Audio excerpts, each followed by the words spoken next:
পাস্তাটা আমার পুরো তৈরি করা হয়ে গেছে। এইবার আমি এটা রান্না করব। যদি কেউ তৈরি করাটা দেখতে চাও আমাকে কমেন্ট করো। আমি জানি তোমরা জানো বানাতে, তবুও বললে আমি দেখিয়ে দেবো। দেখো পাস্তাগুলো করেছিলাম, কিছুটা বেঁচে গেছে রান্না করার পর, বেশি করিনি খাওয়ার জন্য, তার জন্য এবার ওগুলো ভেজে নিচ্ছি নিমকির মতন। এগুলো কেনা পাস্তা দিয়ে এরকম হবে কিনা আমি জানি না, আমি বাড়িতে যেহেতু করেছি তার জন্যই তোমাদেরকে দেখালাম যে পাস্তার নিমকিও করে খাচ্ছি। আবার দেখতেই পাচ্ছ কি সুন্দর হয়েছে,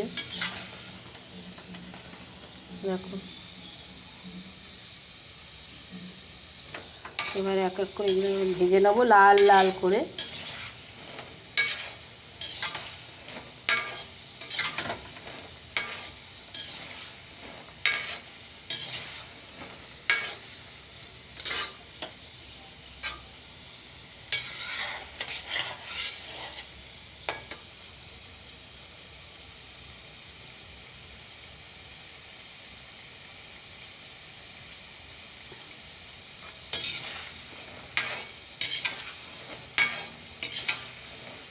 দেখছো লাল লাল হয়ে গেছে।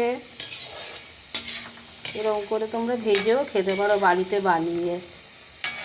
আমরা তো অনেক সময় নিমকি বানিয়েই খাই না, তাহলে পাস্তার আকারে শেপ দিয়ে একবার না পাস্তা নিমকি খেলাম। পাস্তাগুলো দেখো আমার ভাজা হয়ে গেছে, পুরো লাল লাল হয়ে গেছে। এবার আমি আস্তে আস্তে তুলে নেব।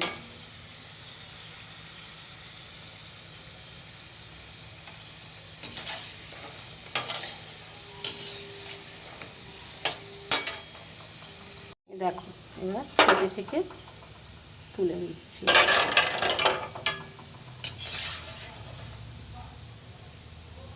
দেখো পাস্তা নিমকি তোমরাও বাড়িতে বানিয়ে খেতে পারো।